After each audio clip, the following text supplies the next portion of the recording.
Em nome do Pai, e do Filho, e do Espírito Santo. Amém. Naquele dia, ao cair da tarde, Jesus disse a seus discípulos: Vamos para outra margem. Eles despediram a multidão e levaram Jesus consigo, assim como estava na barca. Havia ainda outras barcas com ele. Começou a soprar uma ventania muito forte e as ondas se lançavam dentro da barca, de modo que a barca já começava a se encher. Jesus estava na parte de trás, dormindo sobre um travesseiro. Os discípulos o acordaram e disseram: Mestre, estamos perecendo e tu não te importas? Ele se levantou e ordenou ao vento e ao mar: Silêncio, cala-te. O vento cessou e houve uma grande calmaria. Então Jesus perguntou aos discípulos: Por que sois tão medrosos? Ainda não tendes fé? Eles sentiram um grande medo e diziam uns aos outros: Quem é este a quem até o vento e o mar obedecem? Palavra da salvação. Glória a vós, Senhor. Meus irmãos e minhas irmãs, estamos no 12º domingo comum. Hoje é domingo. Eu sempre falo para vocês. Hoje é domingo, ele é dia do Senhor. É o dia em que as famílias católicas se reúnem e vão participar da missa lá na paróquia. Que horas é a missa na sua paróquia? Você tem ido? Interessante que muitas vezes vêm pessoas se confessar, vêm pedir orientação, e às vezes eu pergunto: você tem ido à missa? Elas dizem: desde a pandemia eu não tenho ido à missa, mas eu assisto pela televisão. Não, meus irmãos. A pandemia não foi uma passagem para nós começarmos a assistir a missa pela televisão.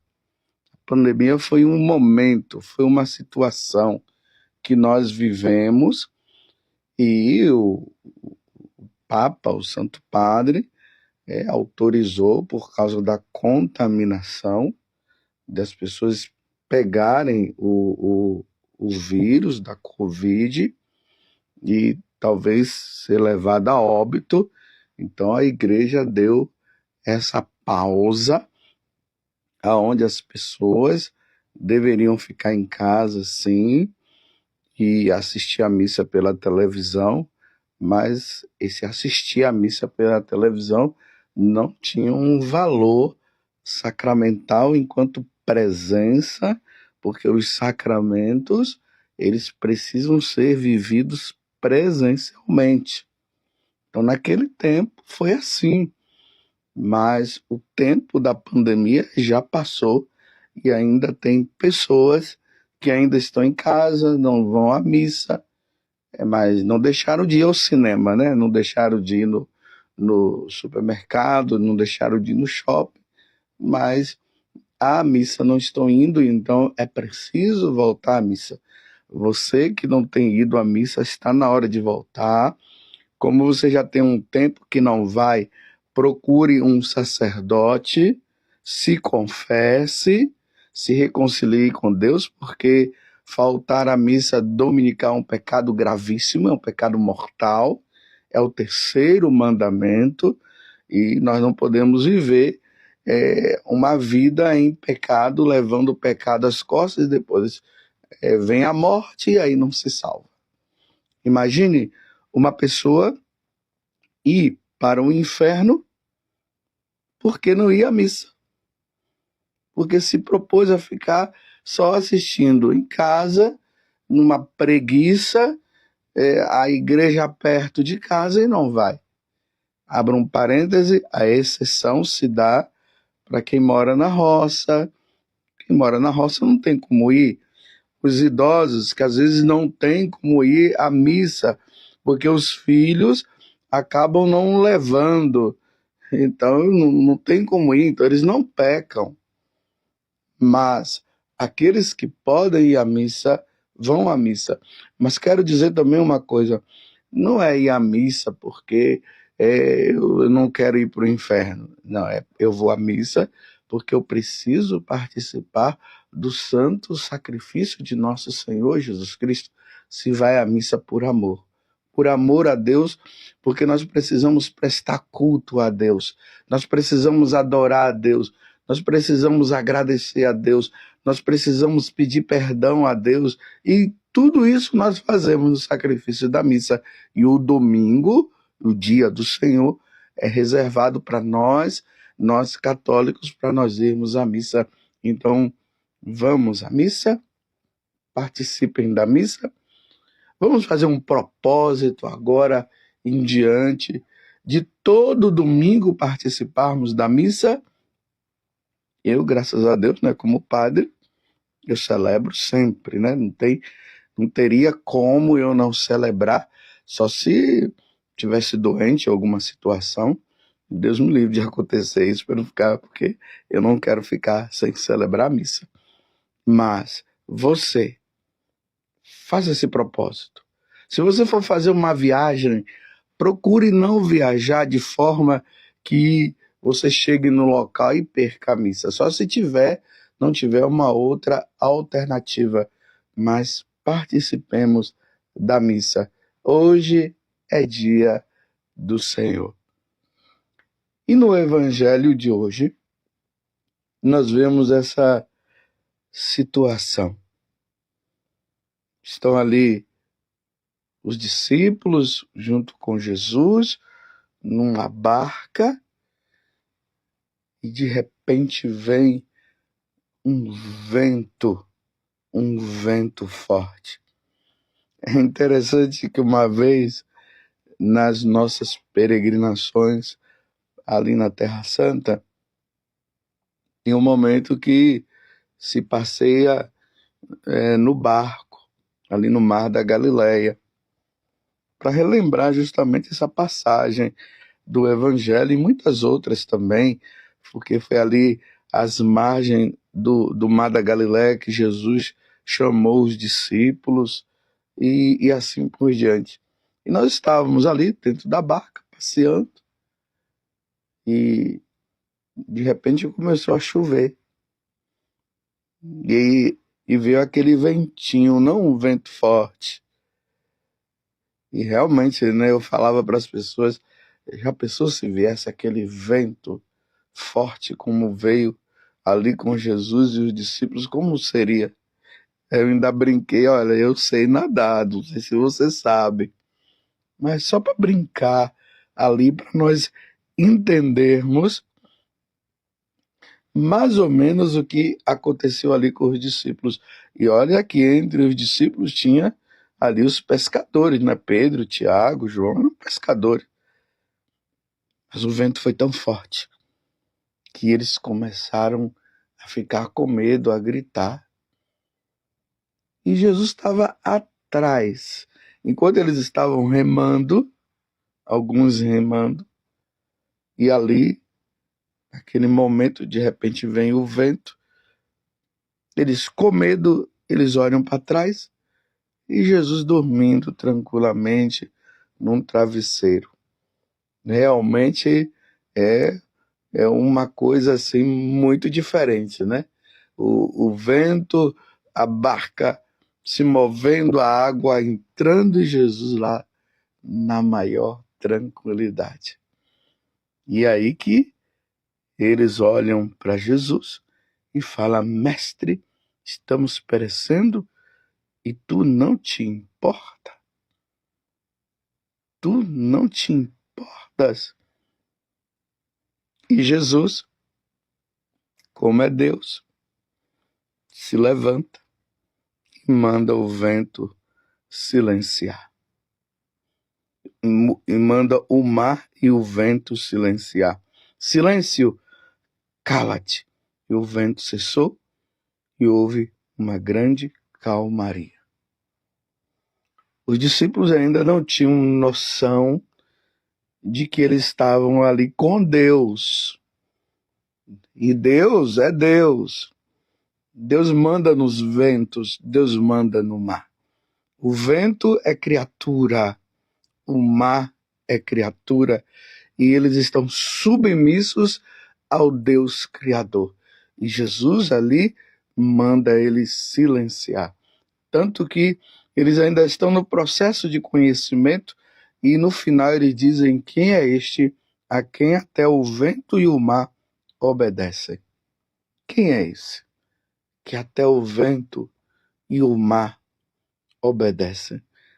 Essa pergunta ficou sem resposta para eles ali, mas nós já temos a resposta. É Deus. Jesus é Deus e Senhor. É a Ele que nós devemos servir. Nós não podemos servir às criaturas. Nós devemos servir ao Criador.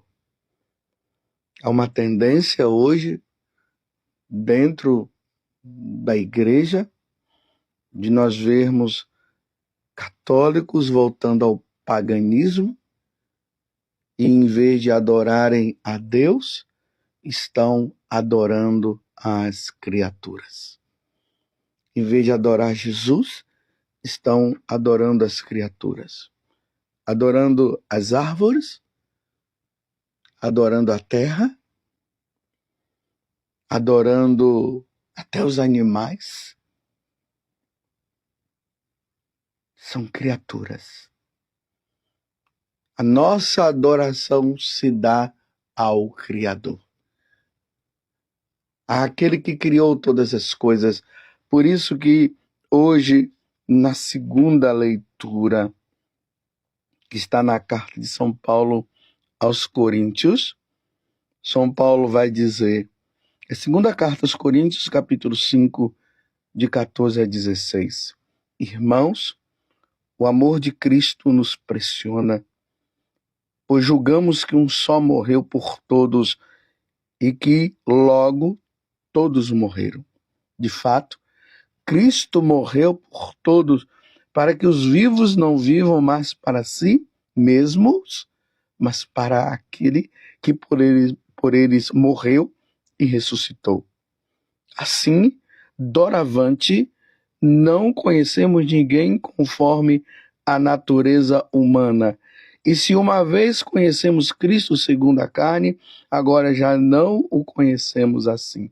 Portanto, se alguém está em Cristo, é uma criatura nova. O mundo velho desapareceu. Tudo agora é novo. Nós somos criaturas novas. E vivíamos no paganismo, sim. Vivíamos no mundanismo, sim. Mas agora nós somos novas criaturas. A nossa vida está voltada agora para nosso Senhor Jesus Cristo. Ele nos redimiu com o seu sangue na cruz.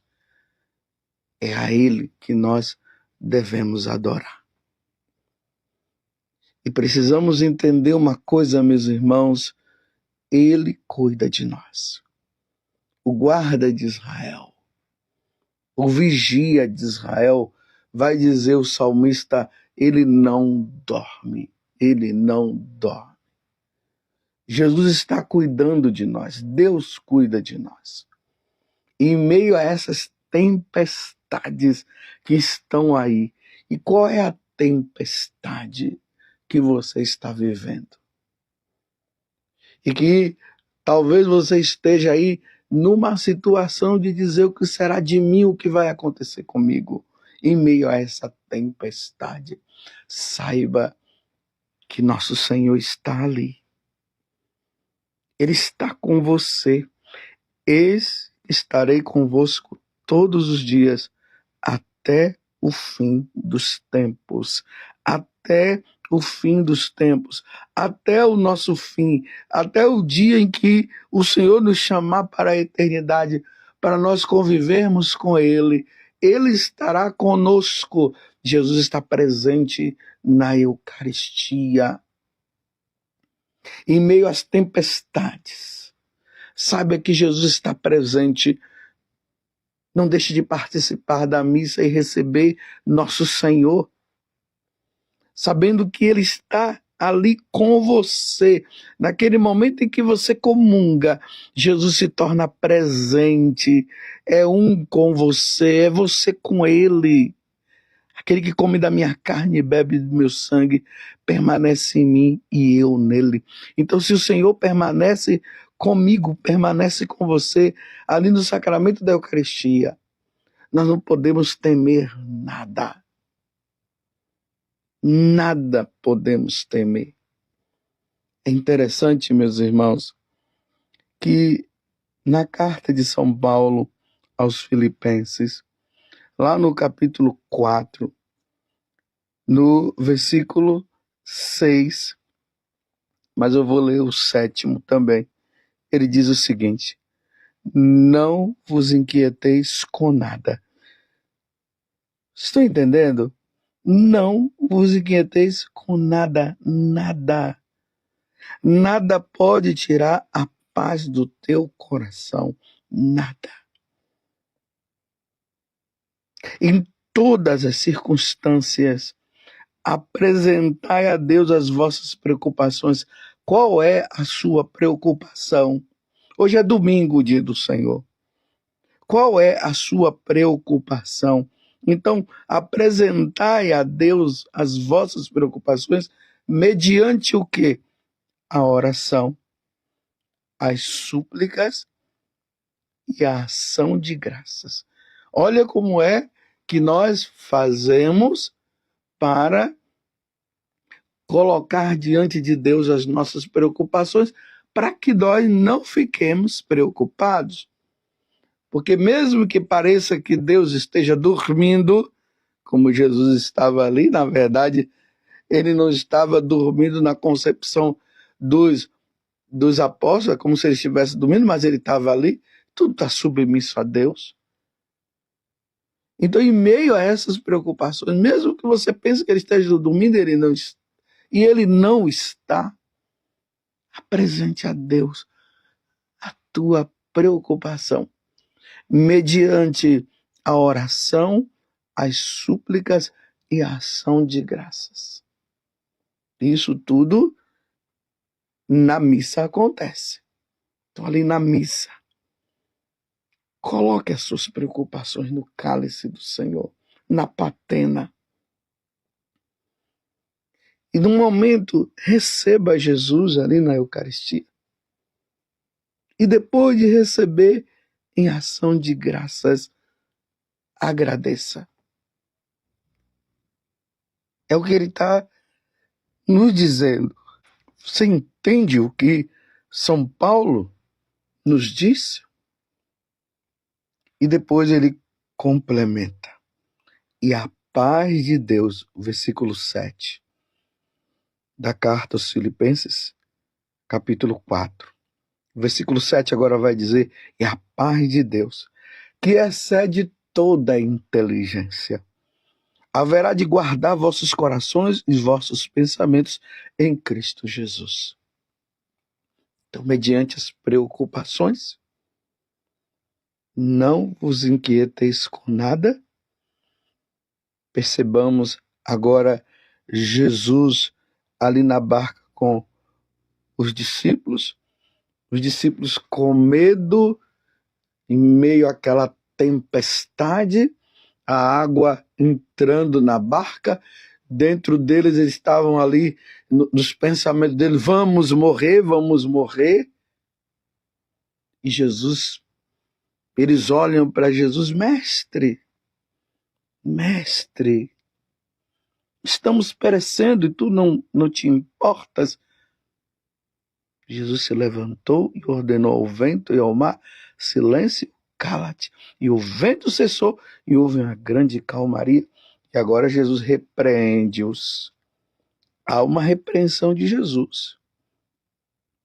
Por que sois tão medrosos?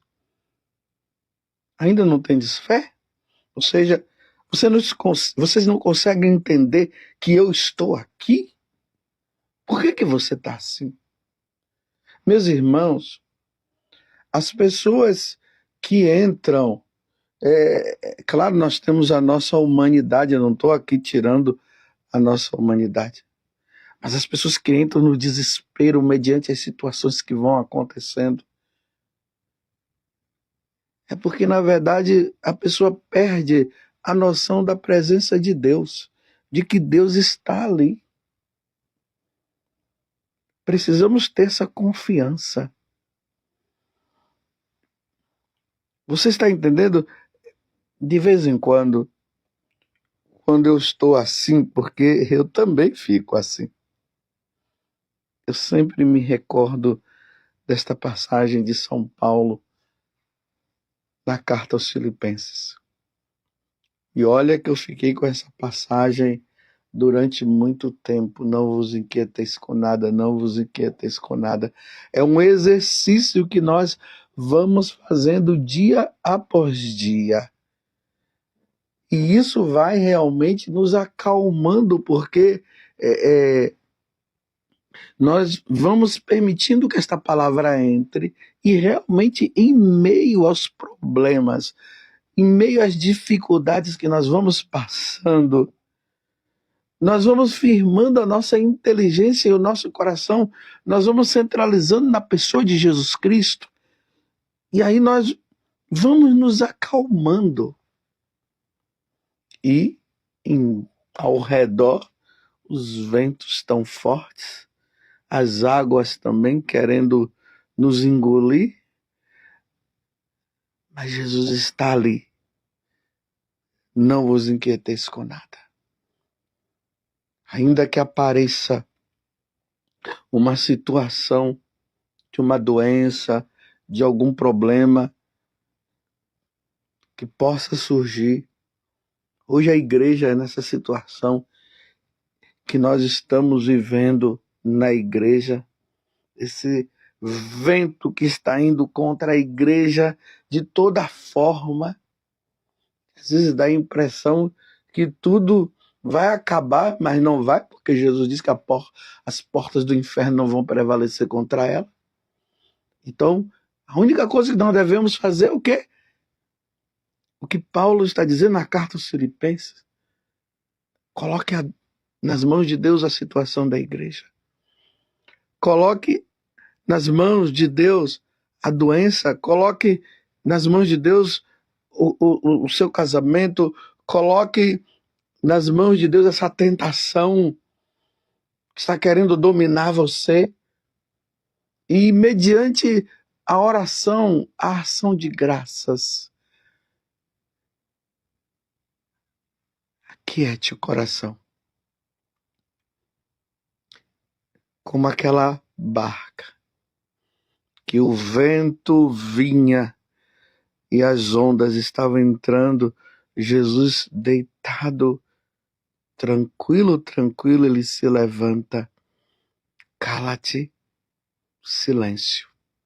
E o vento parou, o mar parou e a calmaria veio. É assim, meus irmãos. O vento virá, as tentações virão, mas se acalme, não fique inquieto, se acalme. Deus está conosco. Você entende? Deus está conosco. Jesus está presente conosco. Vai lá na capela, vai lá na igreja. Se prostre diante do Santíssimo Sacramento, adore Jesus. Participe da missa e receba-o. E aquiete o vosso coração. Não vos inquieteis com nada. Louvado seja nosso Senhor Jesus Cristo, para sempre seja louvado, e a sua mãe, Maria Santíssima. E desça sobre você a presença de um Deus que está sempre conosco. Em nome do Pai, e do Filho, e do Espírito Santo. Amém. Um santo e abençoado domingo, dia do Senhor.